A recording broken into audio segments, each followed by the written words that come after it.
So I'm just going to introduce David, and David is going to introduce the rest of the panel. I thought it was a good idea to have, rather than presentation only, a discussion between the panelists, but also with the people, the participants in the room, about IFRS and prudential matters. So David Gruenberger is going to head this panel, introduce the people, ask some of the questions. I will encourage you to also prepare a few questions to enrich the debate. David Gruenberger leads the team for accounting and IFRS enforcement in the Austrian Financial Market Authority in Vienna. IFRS enforcement is new. The team is not new, but IFRS enforcement is new because it has only 11 months. David Gruenberger is focusing on financial reporting of listed companies and banking regulation. He does a lot of other things, but he probably will tell you that himself. Bye. Good morning to all of you, and thanks for your interest in this workshop. Indeed, we have a very diverse group here on this panel to discuss these issues coming from all different kinds of sides and with all very different perspectives. So I imagine we're going to have a very interesting discussion today. So I start with presenting the panel just one after the other in the way they're seated here. On the left side, this is Hugh Shields. He is Executive Technical Director at the IASB, heading the staff from the IASB, the standard setter, and the people who actually do the standard setting, who create all those interesting and practical solutions for our companies and banks to implement. How many people work at the IASB staff? Well, the technical staff, there were about 70. 70? 70. 70, wow, so this is a huge organization then. Next to you is Martin Vazquez Suarez. He is the technical expert for financial reporting and supervisory aspects in the Bank of Spain. That's him. Oh, sorry, I just missed Frank's, pardon. Prior to the bank, working to the Bank of Spain, he was working with the WorldBank, and Martin led projects concerning the Financial Stability Board and coordinated the Financial Stability Board activities of the WorldBank. Now, the one I left out is Frank Verhaegen, sorry. He is the auditor on this panel with a very extensive auditing background. He is chairman of Deloitte in Belgium and an expert in bank auditing, financial institutions auditing, and also heads an organization in Belgium, the Organization of Financial Institutions Auditors there. So very interesting discussions from the auditor side, and thanks for having you here. And now finally, another regulator apart from me. This is Remi Boutant, with a French background, has been technical expert with the French banking supervisor, Autorité de contrôle prudentiel et de résolution, responsible for bank supervision, and now has become technical expert on IFRS and reporting, regulatory reporting issues with EBA in London, and is concerned with regulatory reporting on a broad scale from Basel to Pillar 3, COREP, interactions of accounting and reporting, and the other standard setter on this panel, Hugh is the standard setter from accounting, for accounting rules, and Remi is the standard setter more or less for regulatory accounting rules. So a very good coverage of all the different aspects of regulatory reporting.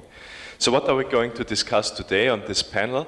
The interaction of prudential accounting and financial accounting, there is no common interpretation of what prudential accounting actually is. There is a narrow view. Prudential accounting could be defined as adjustments to book values, like prudential filters, prudential valuation adjustments on fair values, but it goes further than that. Also can also cover regulatory reporting, like the reporting formats COREP and FINREP that we have developed and used for reporting accounting numbers to regulators, and it can also extend to reporting to the market, like Basel II Pillar 3 is actually regulatory reporting addressed to market participants, but still under the coverage of supervisors. So still IFRS is very important for regulators because IFRS form the basis for all regulatory accounting, the basis for regulatory capital, the basis for risk weights, all start with IFRS numbers. So IFRS is actually very important to all bank regulators, in addition to market participants. But regulators go one step beyond. The market participants and financial reporting regulators and standard setters like the IASB are concerned with providing information to the market. Banking regulators, in addition, are interested in prudential valuations for purpose of financial stability, which is not the primary goal of the IASB and of financial reporting, which more or less assumes that good information to the market is the best tool also for facilitating development and also indirectly financial stability. Now actually regulators start interfering with financial accounting because of several concerns they have. They have concerns with diversity in practice. So we see many regulators like EBA, also now the ECB, issuing definitions and trying to streamline valuation methods in accounting through things like NPL definitions. They try to harmonize the NPL and default definitions banks are using in their accounts. They are trying to streamline valuation issues like the ECB now in its exercise, AQR exercise, in which the ECB tries to measure the bank's capital adequacy, is creating methods to account for credit valuation adjustments or other valuation issues like prudential filters and the like.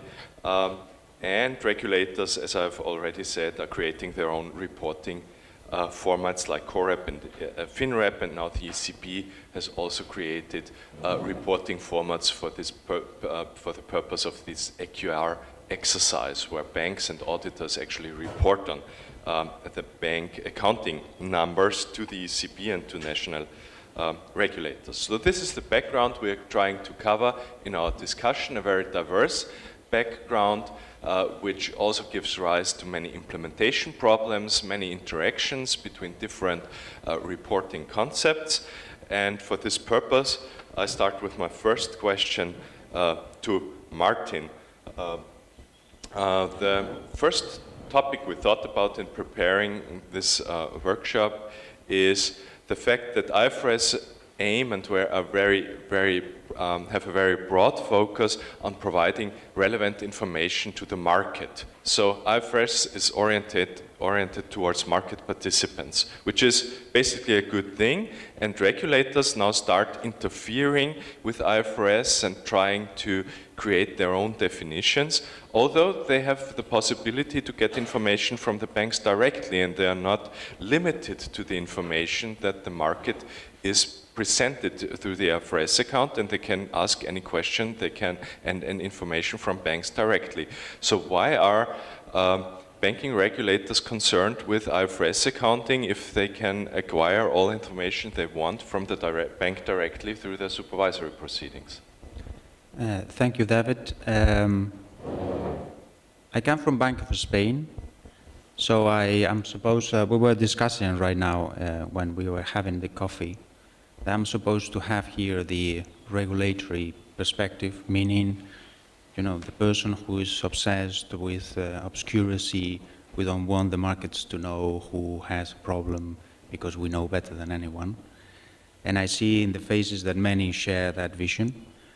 But my personal vision is that transparency is a good thing. I'm much in favor of the IFRS framework. I think performed reasonably well during the crisis. The changes are welcome. They're working on some weaknesses, but I think it is clear that the accounting framework was not the cause of the crisis, and that it prompted some corrective actions that otherwise would have taken longer and would, in the end, would be much more expensive. I think in the end, it worked reasonably well. We cannot say from other things. No? So that's one thing. I'm not one of those who believe that the supervisor should have all under control and do that, everything under a closed door. But the question that David has just posed is a very good one. No? If these regulators normally have the capacity, the authority to ask anything, why do you care about what the IFRS demands? And I think there are two things that we regulators or supervisors have to have in mind regarding the IFRS and in general the accounting framework. One is some corrective actions, some regulatory measures and even liquidation of a bank are triggered by accounting figures. Meaning, even if we all think that the figure is not correct, if the figure is what it is, then maybe we have to liquidate a bank. Now you know that in the Eurozone we are going to put most of the responsibility of supervision in the European Central Bank.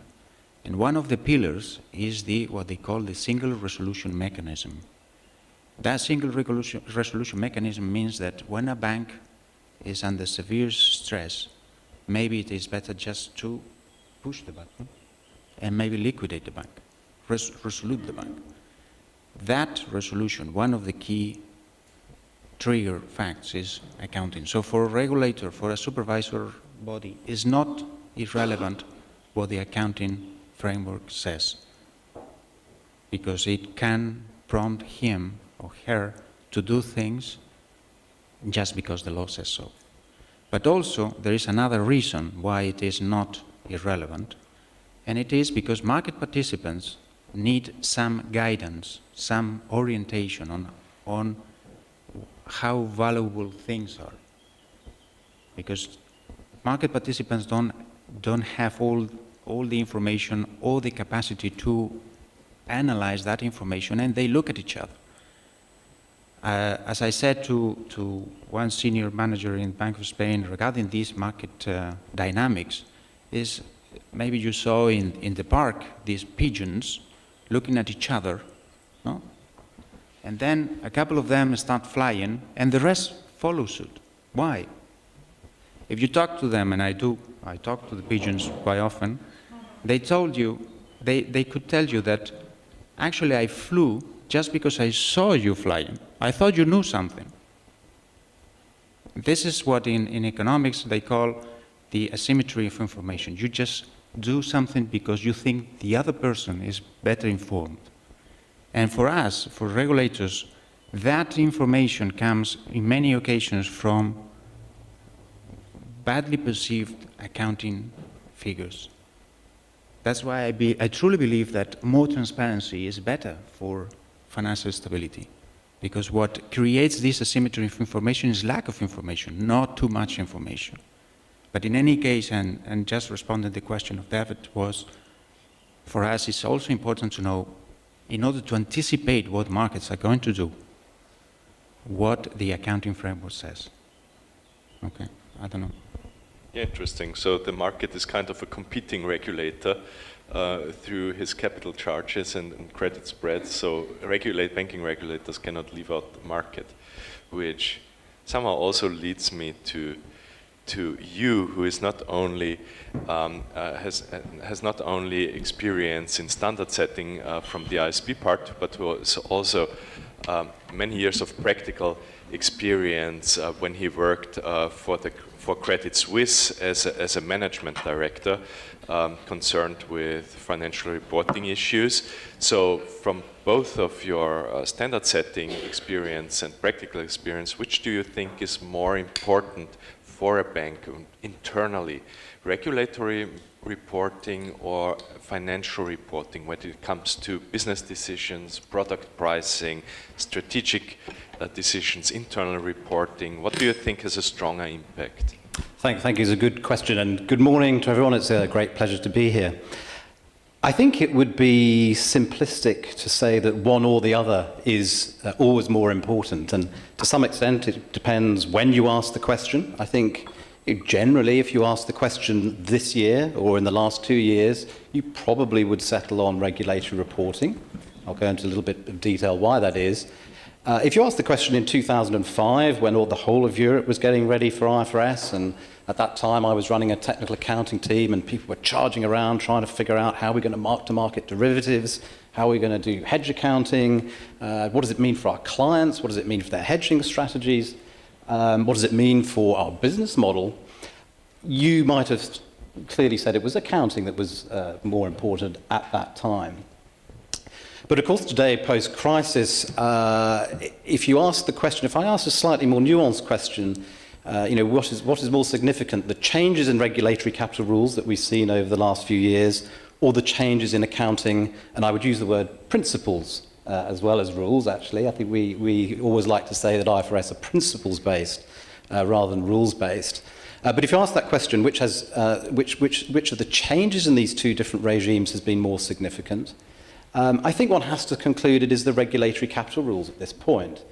The bank I came from, Credit Suisse, is dramatically resizing, especially on the investment banking side. You see that the new regulatory capital charges for a lot of these businesses is hugely transforming the way in which investment banks do business. It is no longer viable, especially in many of the fixed income divisions, it is no longer viable to maintain certain business lines. The big competitor of Credit Suisse, UBS, has almost completely got out of the fixed income space. And that is largely due to the regulatory capital rules. And why? What does it mean? It means that it is no longer easily possible to generate economic profits. In other words, an economic return on capital over and above the risk-free rates. The capital charges are just simply too high. And obviously this is a response to the crisis. It's a response by regulators to having seen too much risk going through the banks and I guess especially the investment banks. And therefore those regulatory capital changes have been immense for all banks. I think it's an interesting question as well when you look at it globally. The regulatory capital field is not an even playing field across the globe. And it's actually quite often remarked at the moment that in the UK and London, the regulators are taking quite a hard line compared to certain other jurisdictions, and therefore the regulatory capital influence is perhaps even greater in London than in some other jurisdictions. Now, having said all of that, of course it is true that when you look at performance of divisions, when you look at the overall performance of the banks, the starting point is the IFRS reported profit. And so clearly it's really the accounting numbers are never going to be unimportant. But a reported profit on its own doesn't mean a great deal. You want to know what is the profit in relation to the capital that has been used. And so immediately if one really wants to know about performance, you have to think about profit, but you also have to think about capital. So the interaction of accounting and regulation is extremely important. I just want to finish perhaps making one quite specific point. In the world of banking, especially in the investment banking side, relatively complex models are used to generate the required amounts of capital that one needs to hold. Now, there was a Basel study came out, I think at the beginning of last year, which said, well, we looked at all these models and we looked at the levels of capital that are being generated, and it's kind of puzzling to us because we look at just different banks who seem to be doing the same things, seem to have the same business lines, but actually the amounts of capital they hold are very different. And I think one of the things that that study generated was a view that, I don't want to use the word distrust, but I think regulators couldn't easily reconcile these different models. And so they sat back themselves and say, right, many banks are still too big, many balance sheets are still too large, there is still a lot of leverage in the system. These models, we're not sure we're getting the right amounts of capital or consistent amounts of capital across different banks.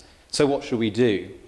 So now there's a lot more attention being paid to bank leverage, where you simply compare the total assets of a bank to its capital. Now, when you start with total assets, clearly the starting point is the IFRS balance sheet.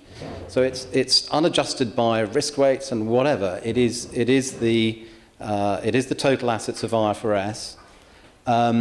It is true that many regulators then take that total assets number and do some things with it, especially in the derivative space, to permit netting, because the fact that you have to gross up derivatives under IFRS does cause very, very significant balance sheet size.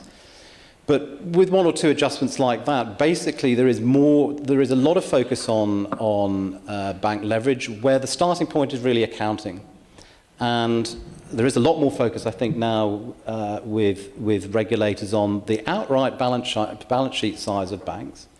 And I can certainly say for sure that the Prudential Regulation Authority in the UK is looking at outright balance sheet size, as well as all the other things, but it is looking at outright balance sheet size, and in some cases wanting bank managements to actually commit to getting lower levels of total assets. So it's quite interesting because they sort of said, well, the IFRS position is something that we can't really challenge, can't we question? These are audited numbers, let's use those. So I think there is now, I would say, a lot of very good and helpful focus by regulators on the accounting numbers. And it is causing banks to think about not just how much capital they're using in different business lines, but now, all right, so we're going to be in this business line, what does it mean for total assets? And what one sees now is banks figuring out, well, how can we get these assets down? Because we've got these targets, there is all this leverage, regulators are putting pressure on us, we need to pay attention to those accounting numbers. So it's a bit of a long answer. I think that at the end of the day, it's not a simplistic one or the other is always more important. I think the interaction is very important. And I think it also, the point in time at which you ask the question is also an interesting aspect to it. Yeah, thank you, Hugh. This gives me somehow a bit the view that the complexity in banking regulations creates also some diversity in the risk models.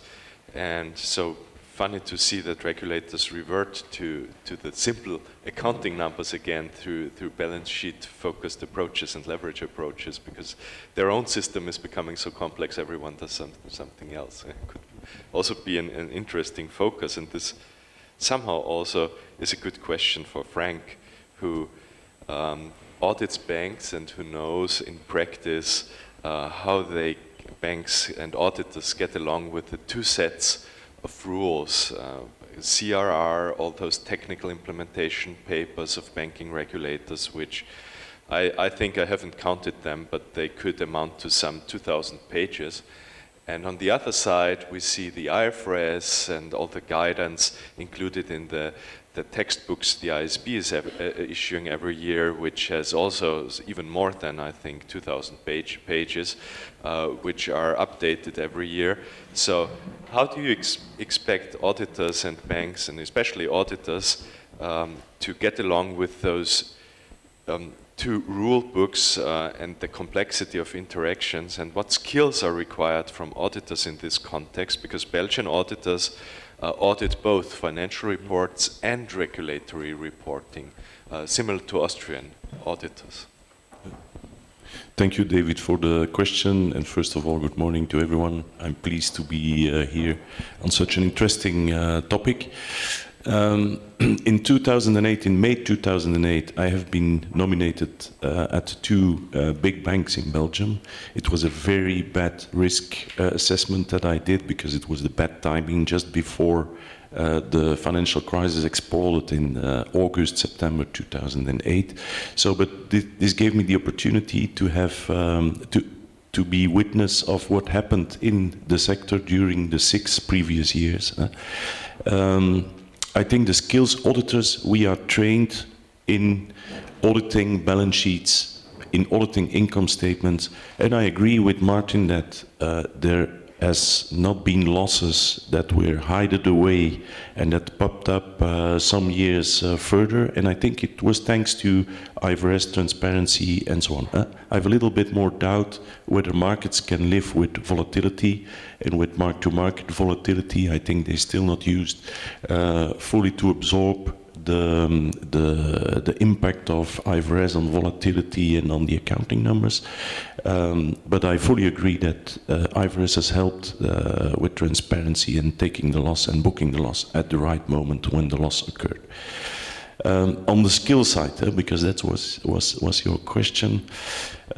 So in the previous time, we needed, we are trained in audit techniques, in accounting reporting. We have special IFRS desks in all our auditing firms to help the auditors with the detailed analysis and so on.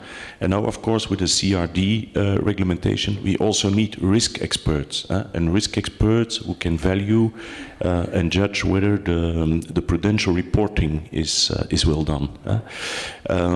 So, and therefore, we need a CRD desks in our offices, and that's indeed a specialty that we are now building up and constructing now, because and the problem there is that you need also to bridge both IFRS and the CRD. CVA valuation, CVA is different under accounting than under Basel, but our people, they need to understand both and also the differences. Another skill where I think it's more important than in the past. It's, for instance, legal skills to analyze equity instruments, whether they fall under CAT1, Tier 2, and so on, because it's heavily depending on the legal analysis and the characteristics, financially and legally, of the different instruments. Maybe on the 2,000 pages, I have one concern, that who can absorb the CRD regulation and the accounting regulation. And there are links, and we need to do both, in fact. Auditors, they are certainly not supermen, but who can absorb all the stuff? The financial director, the audit committees.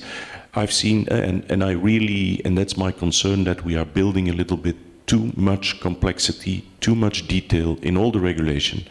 I've been at the audit committees of those two banks during the last 6 years, and I've seen the number of time that they spent on understanding IFRS, understanding accounting reporting, but also CRD reporting, and that is a danger, because it can distract from the real concern that we have at banks. It's following up your interest margin, following up your credit margin, following up your capital base, also a very important thing. So when following up your liquidity, so when I'm really am concerned that too much complexity is distracting us from the essential things. So. Yeah, also a concern for us as regulators who have to deal with all the different regulations and all the interaction of all those things. So we're in a similar position, yeah, like the auditors, especially here in Austria, where we have an integrated supervisor, which is more or less similar to your integrated approach of auditing, yeah. Yeah, you? Can I just make an interesting point here, which we were discussing a little bit in the break, and this is the distinction between principles and rules. And, you know, as I said, we always like to say that IFRS are principles-based. In fact, if you have 3,000 pages of guidance, it's difficult to maintain that argument really convincingly. We have a lot of detailed guidance or rules or whatever you want to call it. And of course, the regulation is the same. And I worked on a report which has looked at the whole notion of principle-based accounting versus rules. But one of the interesting things is we sent this report to, at the time, which was the Financial Services Authority, the chairman of the UK regulator, and he wrote us a nice letter back saying, this is exactly what we need in regulation. We need principles, because regulation is also too complex. Because the conclusions of this report was that really principles-based accounting is the way to go, because it is simpler, it is a way in which you can communicate more powerfully to more countries across the world. Now this was in 2007, so it's just before the crisis. Now it was interesting how then when the crisis came along, the appetite for the UK regulator to go that principles route suddenly disappeared. And I think it's a great shame though, because I always thought if you had a principle which said, you as a bank must hold as much capital as you need to prevent yourself from going into liquidation, that would have prevented a lot of the gaming that actually did go on in banks in the run-up to the crisis. And it's a very simple principle. And it's difficult to know how much leverage you would allow under that system, but you wouldn't get to 40-1, which is where we got at the height of the crisis, and we're frankly not too much lower than that today. So I think a powerful principle with some good guidance behind it can be really effective. And I must admit, my vision is how regulation should be in the long term. We're a long way off it at the moment, and I think one of the things with crises is they tend to make people want to have rules because it somehow makes you think you're safer, but of course you're not. Mm-hmm. Yeah, it's a bit of a fake safety, hiding between many rules, and a bit also funny that we have two of the top rule makers here on the panel who write actually all those rules in those textbooks, which can hardly be seen as principle-based standards. So I want to address the other rule maker, or at least the technical expert within a rule maker in the EBA, Remi. And you are concerned very much with electronic reporting formats like COREP and FINREP, Basel II Pillar 3, the regulatory reporting to the market. And I've seen in Austria, and this is I think common in many countries, many banks who try to align their published reports as much as possible to the regulatory reports, and who use FINREP formats also within their published reports and the way they present and design their balance sheets and income statements. So there is a strong interaction between reporting to the public and reporting to regulators. Remi, what do you think, and what is your experience on that? Does EBA liaise with the IASB? Does it take into account all those interactions between financial reporting and regulatory reporting when setting standards? Yes. Just maybe a few words of introduction for those of you who are not using FINREP and COREP. FINREP and COREP are the regulatory reporting that are mandatory in the European Union since 1st of January 2014. FINREP, it's financial reporting, so it's essentially IFRS figures on the regulatory scope of consolidation. And COREP is the regulatory reporting, the monitoring of Pillar 1, so it's capital adequacy, capital requirements, and risk-weighted assets, essentially. So yes, you're totally right. We can observe, because we monitor disclosures, that banks actually tend to reuse, or at least some of banks tend to reuse some of the parts of the regulatory reporting, mostly FINREP.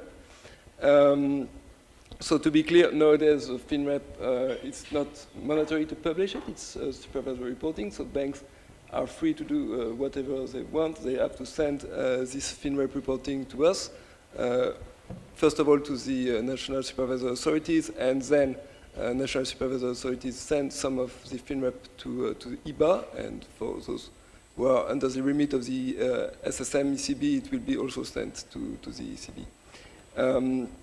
But FINREP offers some advantages to banks because, as it was said, IFRS is principle-based, and it does not requires format.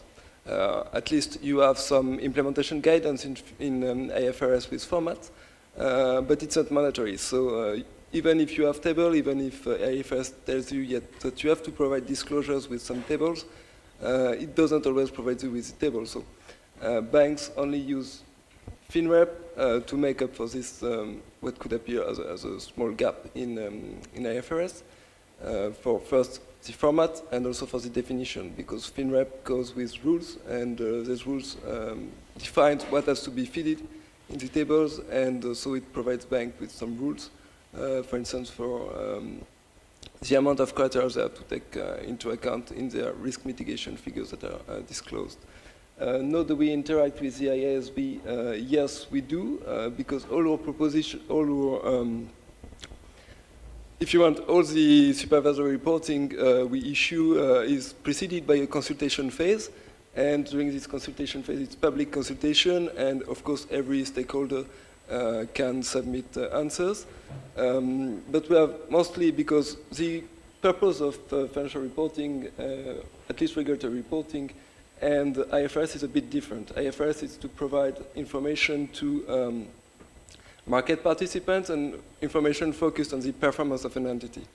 Whereas for us, supervisory reporting is rather a tool to monitor risk and systemic risk in banks and in the financial system. So you have some differences between the content of this financial reporting and the content of IFRS. IFRS is more developed on some aspects. If we just think about disclosures, you have nothing, for instance, about tax aspects in supervisory reporting, while you have something, for instance, about especially non-performing exposures and forbearance in supervisory reporting, which you do not find with such details in IFRS. So we have interaction with the IASB through this normal consultation process, not so much on the reporting, but much more when we deal with disclosures, because we also in the EBA we have to write technical standards about disclosures of financial information. Disclosures are mostly in Pillar 3. Just to give you some example, recently we issued guidelines on asset encumbrance disclosures. So that is the disclosures about assets that are pledged or transferred that banks should provide. They should provide these disclosures. And we have exchanges with the IASB just in order to make our guidelines on asset encumbrance truly consistent with what will be disclosed in the financial statements about pledged and transferred assets. It is the first point. And then the IASB has recently launched a consultation on materiality in disclosures based on IAS1. And we at the EBA, we have to write guidelines on how to assess materiality for disclosures in Pillar 3 reporting. So of course, here we liaise at the staff level mostly to make sure that we use consistent principles and are not contradictory. Thank you, Remi, for this good overview on what happens on the side of EBA and how intensively you cooperate with the IASB staff on those issues, which is at least a good approach to reduce the differences and make interactions as workable as possible. Now we have a new player on the side of regulatory reporting and accounting, the European Central Bank, which will, at least for the SSM countries, interact with the ECB and national regulators and banks.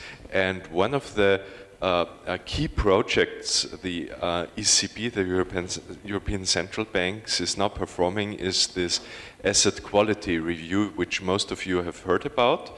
And to place this asset quality review into operation, the ECB issued a huge manual on how to implement this asset quality review, and part of this manual contains accounting issues and covers accounting issues. It, for instance, proposes a challenger model for credit value adjustments for derivatives.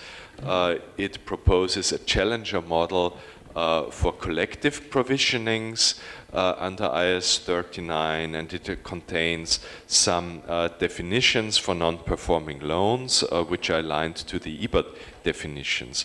And this now is a good occasion to discuss with Martin whether banking regulators are starting to reduce diversity and to reduce management discretion in the selection of accounting methods, and whether banking regulators are actually interfering with accounting principles and accounting rules by streamlining the way banks determine loss provisions. Thank you very much, David, again. He sent me this question last week, and I've been struggling with it for quite some time. No? I would distinguish the case of the European Central Bank asset quality review as a specific or special case regarding this question of it is the regulator imposing his or her view on how to use accounting, how to value things. Because the case of the asset quality review, I think the European Central Bank has a point in demanding that there is some uniform treatment along the Eurozone before it takes over the responsibility of supervising the banks in question. No?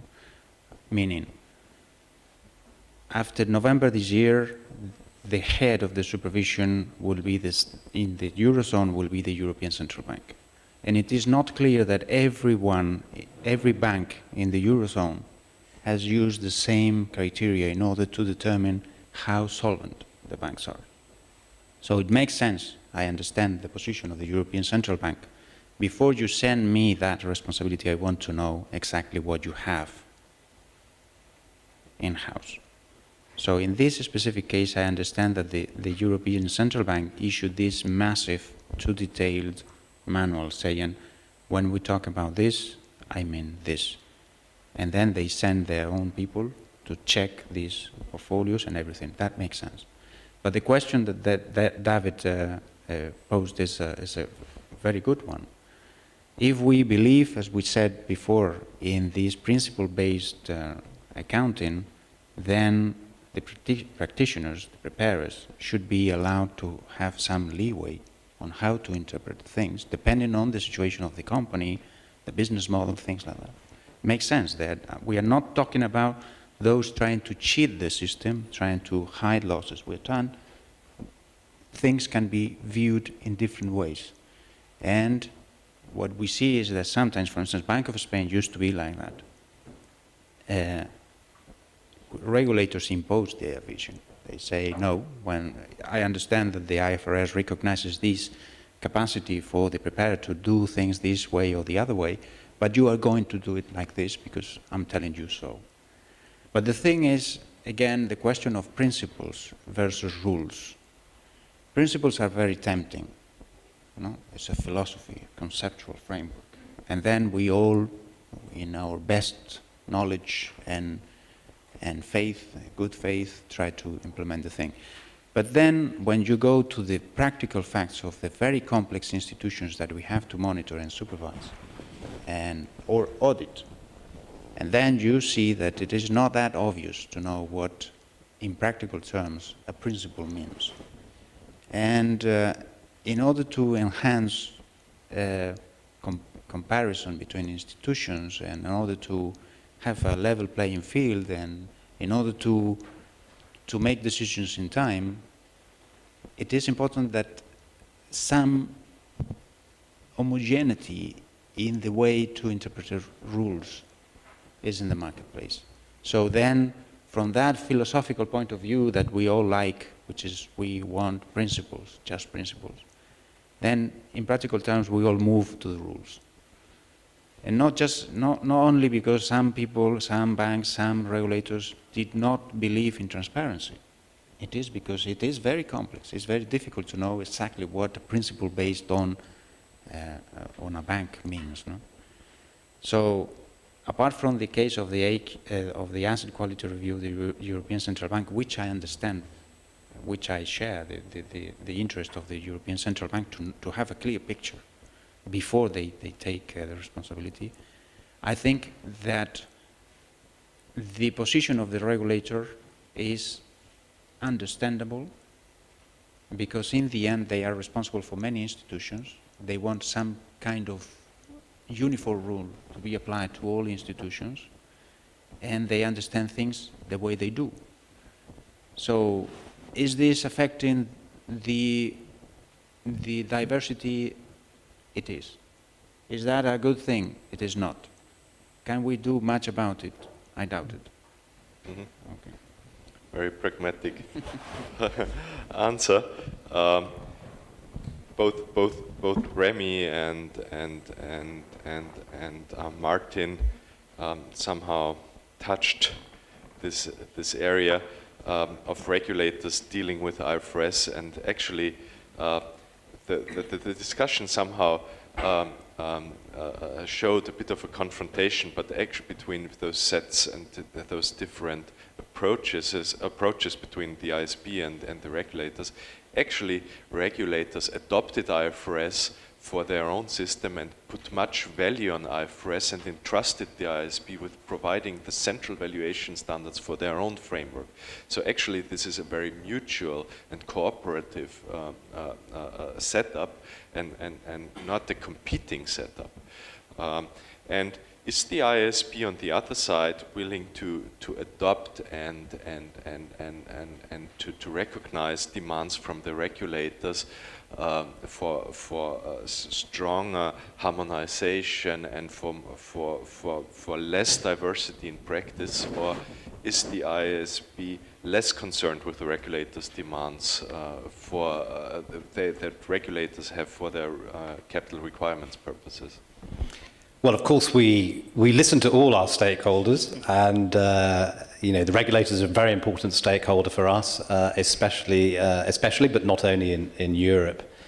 I think the question that you sent to me actually was a more specific one, and let me just start with that, and then I'll broaden it out a little bit.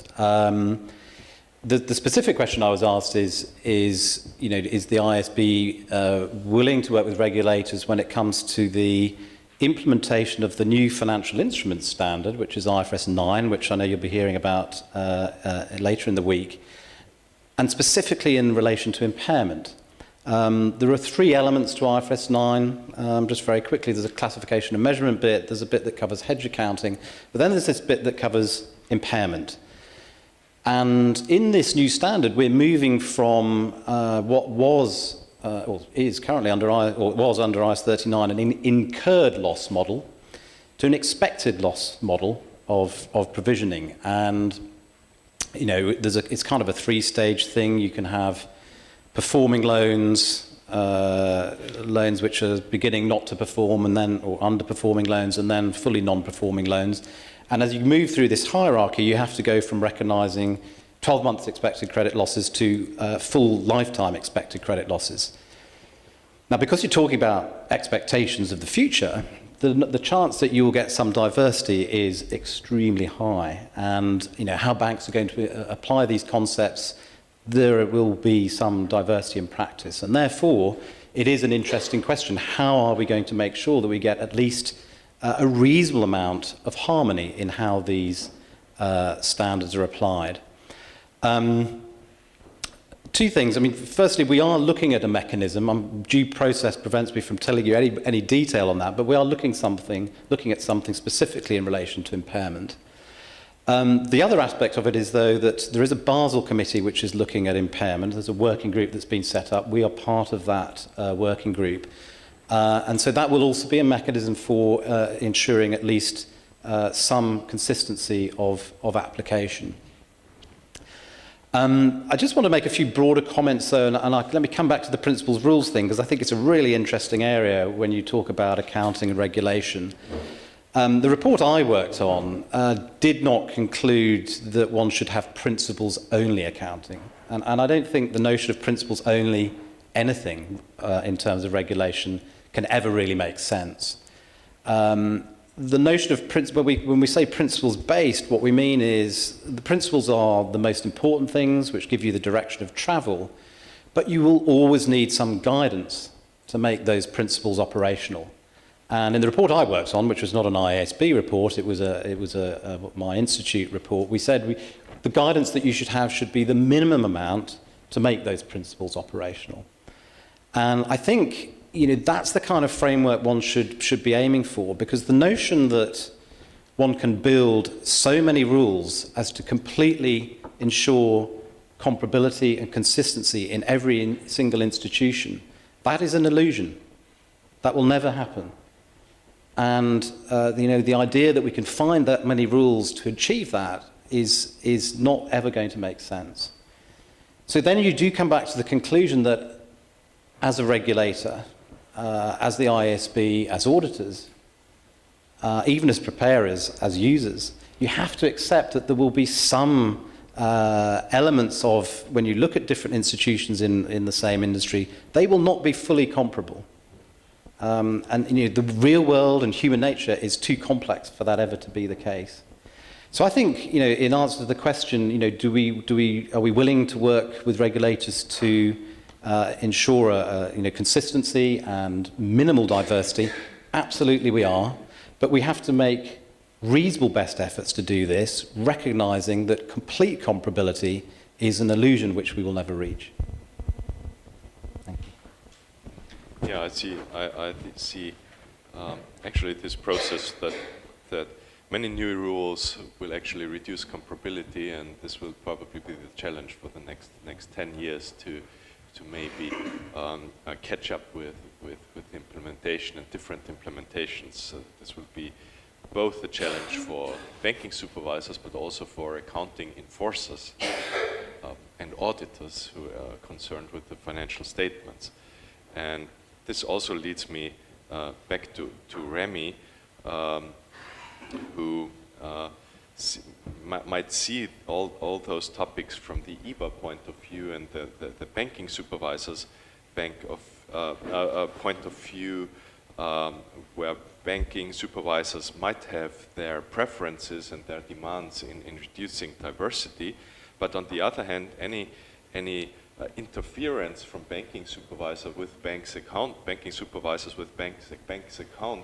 could also create a conflict with accounting enforcers and auditors, which solely focus on IFRS and don't value prudential aspects in their decisions. What do you do as banking supervisors to avoid conflicts with accounting enforcers, ESMA, and auditors in this regard? Your mic again. Yeah, on this issue again, a little bit introduction. What ESMA is? ESMA is the securities regulator for the European Union. It's the, if you want, the sister body of the EBA. And ESMA is especially entrusted with enforcement of IFRS across the European Union. You're very right, actually. There has been supervisory guidance in account, including in IFRS account, even though there is no European guidance for IFRS account, save for what we were talking about, what Martin was evocating about the AQR manual, which is not really an IFRS guidance because it's principles that are to be enforced for the, normally for the sole purpose of the AQR exercise and not on an ongoing basis. But then the issue arises whether whenever a bank chooses to implement some of the principles or some of the guidance provided by regulators in its IFRS account. Nowadays, actually, if you look at supervisors in the European Union, you will see that a lot of them provide some kind of guidance to banks. When I say guidance, it's meaning accounting guidance, either through explicit regulation, because in some countries, banking supervisors are also IFRS enforcers. And in other countries, banking supervisors or the central bank they belong to as retain accounting power for national GAAP or used to be the accounting standard setters, at least for banks. So there may be an historical tradition of banks following what the regulators tell them, and including for their financial statements. And you have also another kind of guidance that can be provided by regulators. This time indirect guidance. For instance, it's when banks reuse not accounting, but supervisory reporting principles or rules and implement them in their financial statements. You can think about valuation rules that we have, for instance, in FINREP, or the concept of non-performing exposures and forborne exposures that are concepts for FINREP supervisory reporting, but which you can see, you start having some banks disclosing about them. But maybe we should ask ourselves the first question, which is why actually bank supervisors do provide guidance, and why banks on their own initiative may choose to follow guidance that are provided for other purposes like supervisory reporting. Actually, I think it also leads us back to what we are discussing about principle-based IFRS versus rule-based. Since IFRS is the basis of supervision, because essentially the FINREP figure will find their way into the COREP, and accounting, sound accounting is the starting point for any regulatory calculation. Then, and at least in my personal view, you cannot supervise banks only based on principles. You need some rules, and well, you need some rules to ensure a level playing field among institutions, not only within the jurisdictions, but also at the European level. Now, at the global European level, or at least more immediately for the SSM level. So you will have some rules essentially, and the second reason is that being essentially principle-based, IFRS leaves a lot of room for judgment, and when you are a supervisor, you want to try to reduce the scope for judgment on most important issues, for instance, like impairment. And then this is why supervisors tend to provide guidance, essentially on impairment and valuation issues. And the next step is what happens if this guidance is contradictory with IFRS. Well, it seldomly occurs, I would say, because the principle-based nature of IFRS means that in any case you can accommodate for this guidance, and then maybe the responsibility is shifted a little bit also to auditors, in the sense that this guidance from supervisors does not substitute itself to IFRS as in the European Union. It's IFRS as endorsed by the European Union. So as long as the auditor signs off the accounts, and this guidance is compliant with IFRS, and it's ensured because in all European countries you have ongoing dialogue between banks, supervisors, and also auditors. We ourselves as the EBA, we have interactions as well with auditors on a lot of issues, and we have had interaction, for instance, for the AQR, what was the incidences of the asset quality review on the IFRS financial statements.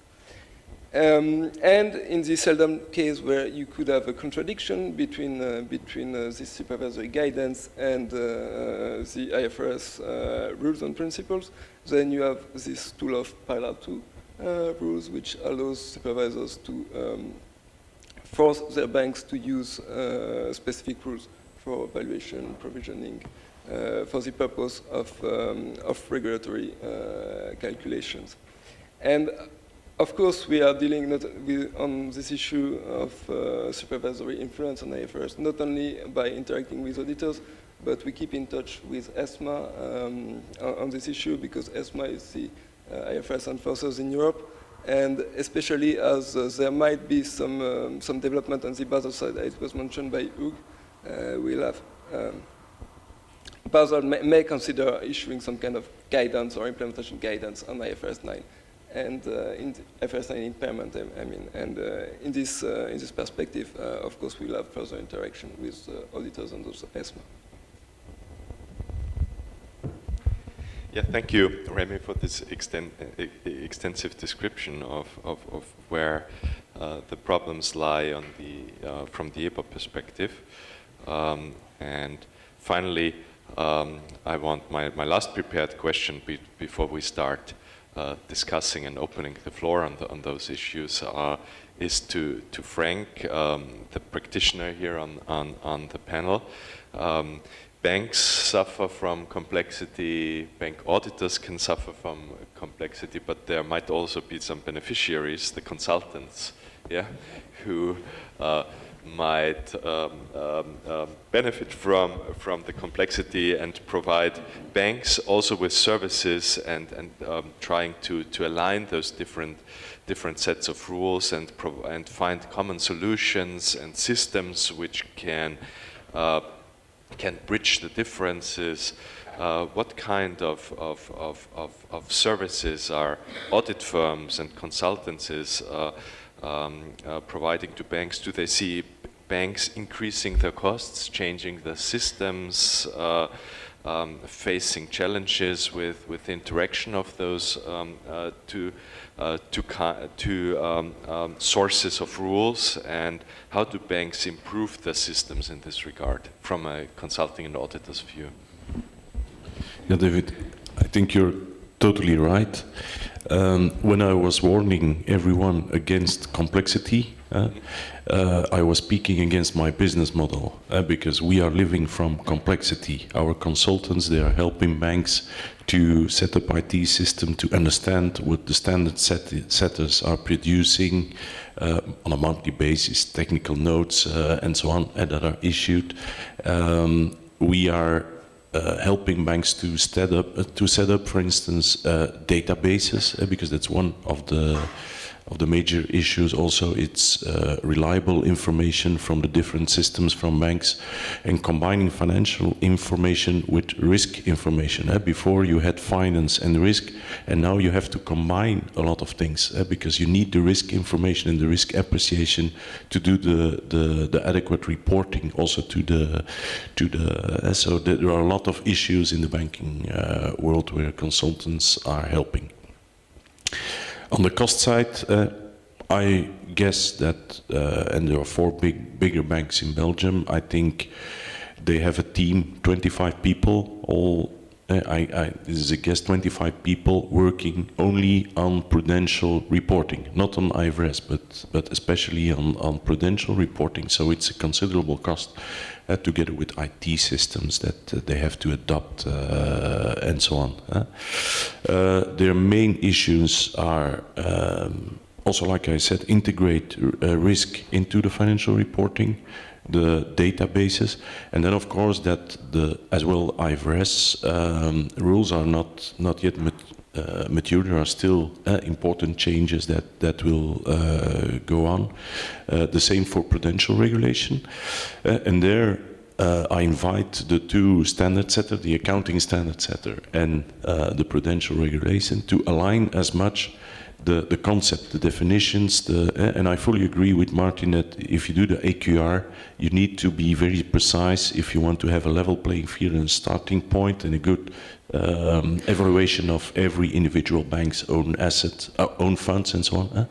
But then afterwards, in the longer time, I don't see the need to have a prudent valuation which is different from an accounting valuation. It's difficult to explain also to board members, for instance, in view of their responsibility, that an asset has a different value in the accounting. And I know that under IFRS, prudence principle doesn't exist because that was suspicious at the time to see there is too much prudence and then you have hidden reserves in your asset valuation, and so that was the basic idea why IFRS said, look, let's go to one fair value of some assets. I understand that, but I don't see why we should need 2 different valuation of assets in the longer time, because if you want, and I see you. Maybe that's a debate, Remi. But if you want to build in prudence, and I fully agree that there is a different perspective, the one is for to inform the shareholders and the market, and the other is for prudential. But you can build in buffers in your equity. You can build in buffers in all other ways, but not in the definitions itself and the valuation itself of asset, because this is complicating a lot. If you want to build in an individual buffer for each individual asset class and for liabilities, I don't see the need why we should have credit value adjustments, which is different for Basel regulation and for accounting regulation. I don't see the need, and that is creating a lot of confusion, complexity.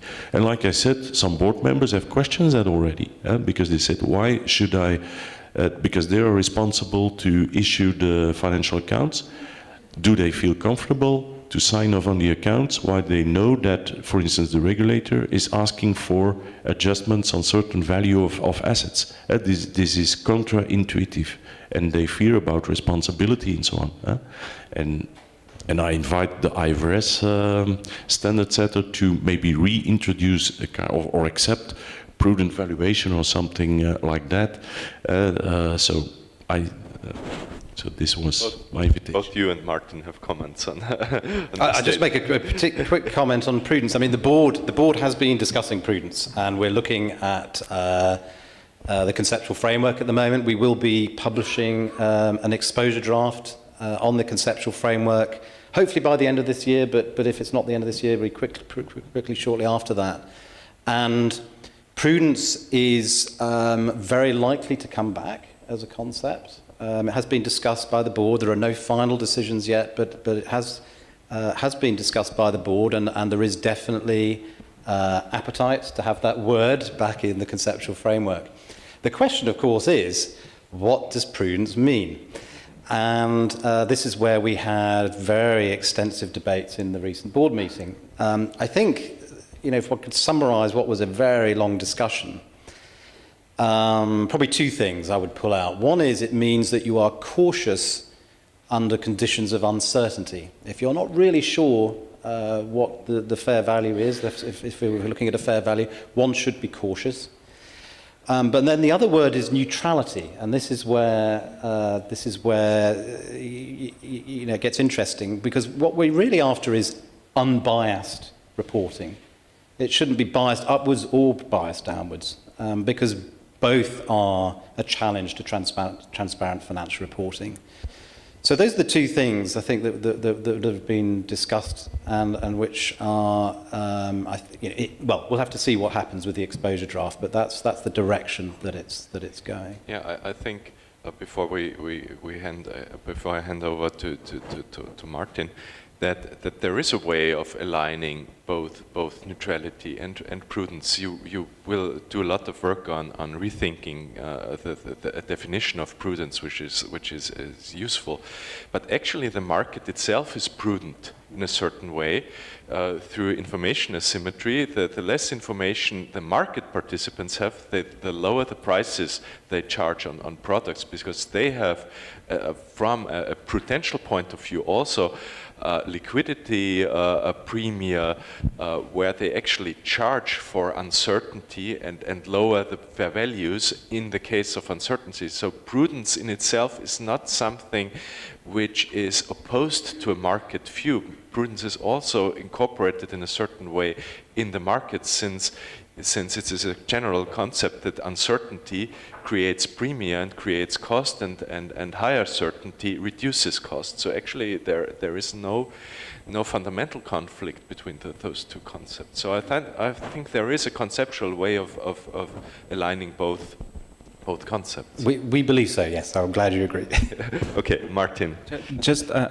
I absolutely agree with you that prudence is not what we supervisors like, which is, well, we suspect this is worth 100, just put 80. This is not prudence. It's not building hidden reserves or buffers. Prudence is when you don't know, you don't know. And you don't know, which is a lot. During the crisis, we saw that in certain moments, in specific assets, there was no price at all. Why? Because investors didn't know how to value that thing. If you force them to put a price, that price is not going to be reflective of anything. And in that case, prudence is a good advisor. If you don't know, you don't know. But it is not what we supervisors like, which is just, put something below what we all suspect it is valued. in case things go worse, so we have some place to resort to. And actually, in the previous seminar, in which I participated and I see a few faces here, we were talking about the problems of overprudence. And we were using the counter-cyclical capital, the anti-cyclical provisioning model that we had in Spain, that in the end was, in my view, counterproductive. It gave time to the Bank of Spain to act, because banks or savings banks, cajas, were not underwater immediately, so you could have done a lot of things, and you had time to do that.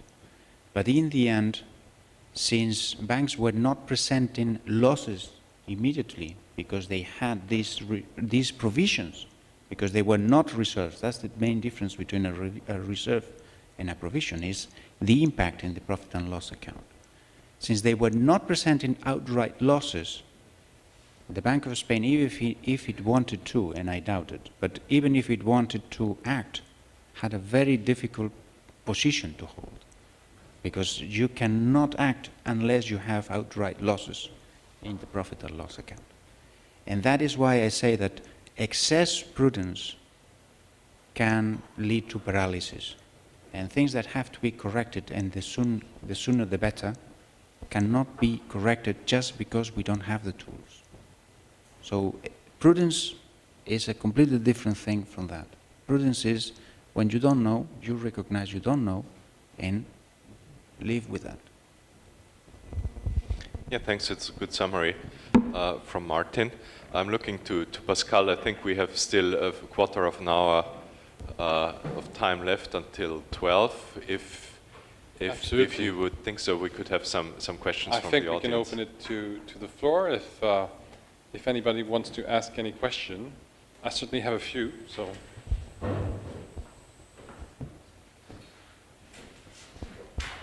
don't see, oh, one hand here.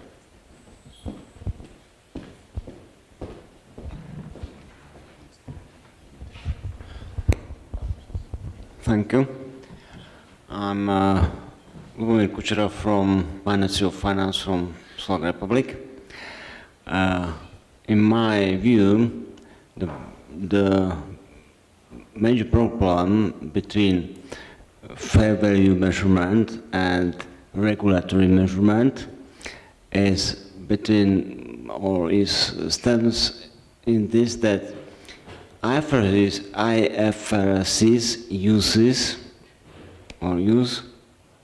for measurement or use measurement based on neutrality was right, and the regulation measurement apply concept of prudentiality, and the concept of prudentiality stems from uncertainty about computing the values.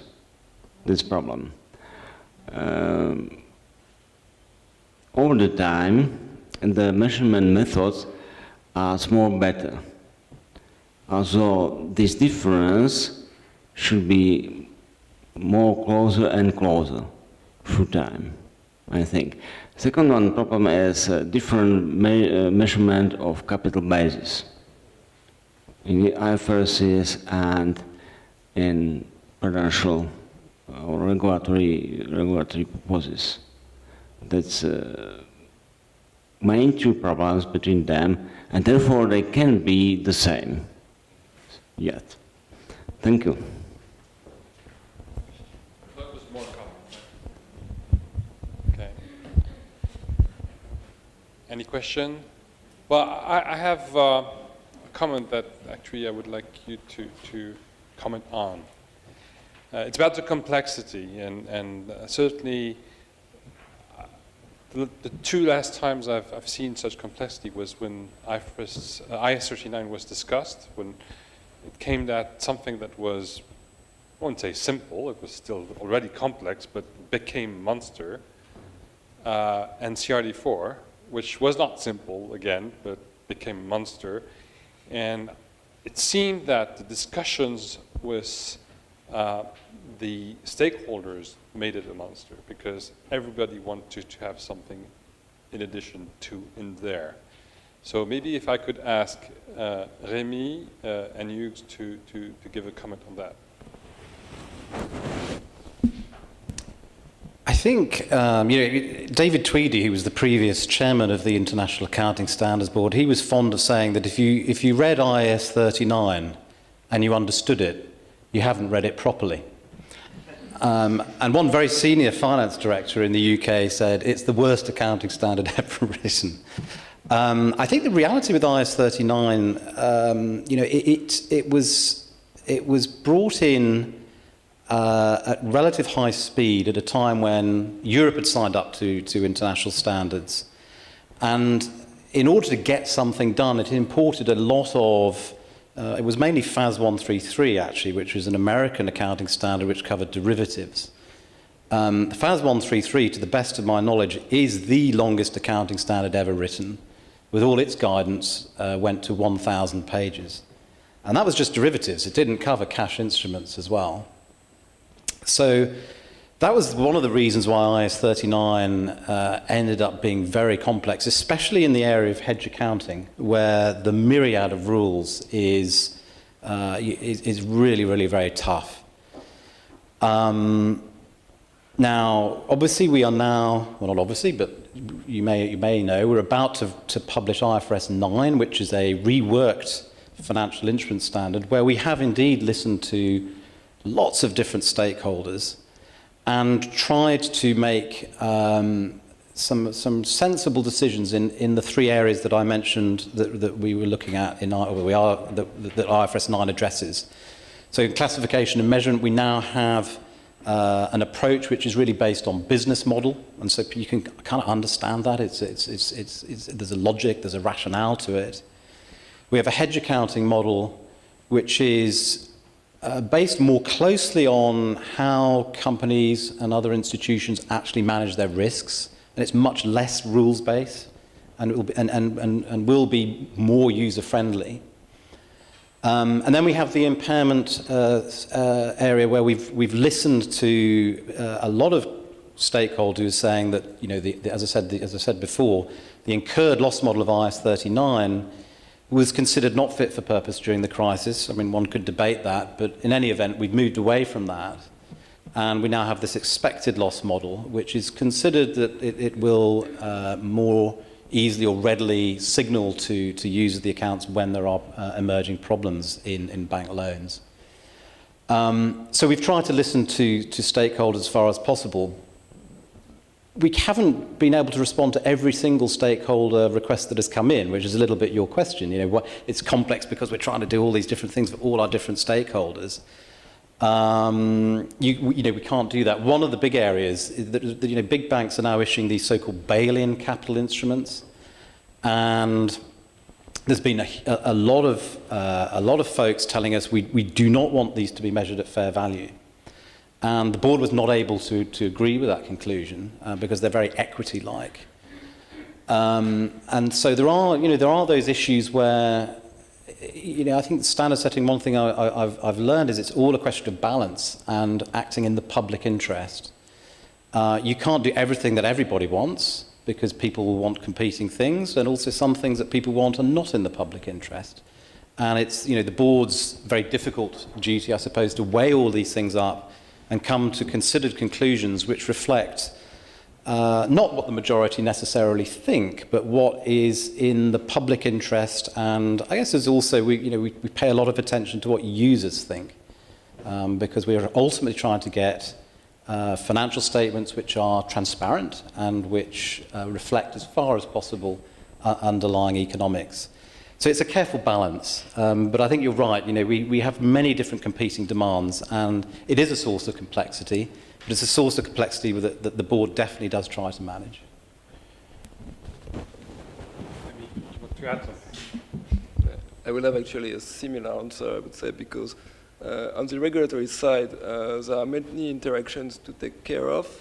First of all is that, if I can shift the blame to someone else, is that this regulation comes not only from the EBA, but also from the Basel Committee, so we have to ensure consistency with what Basel issues, and also to reflect, based on the consultation we have, some demands from the industry or issues the industry draws our attention on which warrants specific treatment.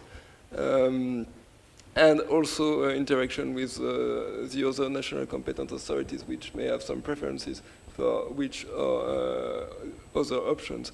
So all in all, it makes the regulation complex in the end, but I would say this complexity also reflects the complexity of the world outside. That is, the banking sector is complex, so the regulation should also be complex if we want to accommodate for the reality of the banking sector.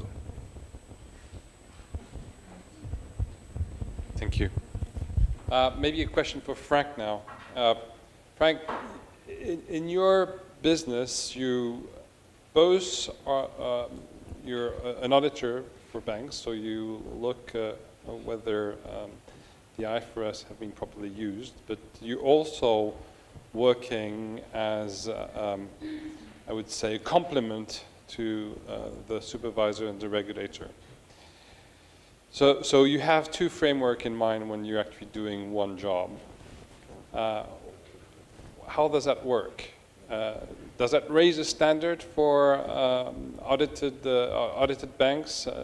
Do they have to apply both at the same time, these requirements of IFRS and the prudential requirements? So in practice, we have a meeting every quarter with the regulator, where our starting point is that we go through our report to the audit committee, and we go through it in detail with the regulator, and we are discussing as well IFRS reporting as well as prudential reporting. So in my view, this is a very good practice, because it's also interesting for us as auditor to know what are the concerns of the regulator, and we can immediately give them some insights in the financial figures that they receive through the official reporting, what is behind, what is the reasoning why something changed, the comparability with previous periods, the comparability between IFRS and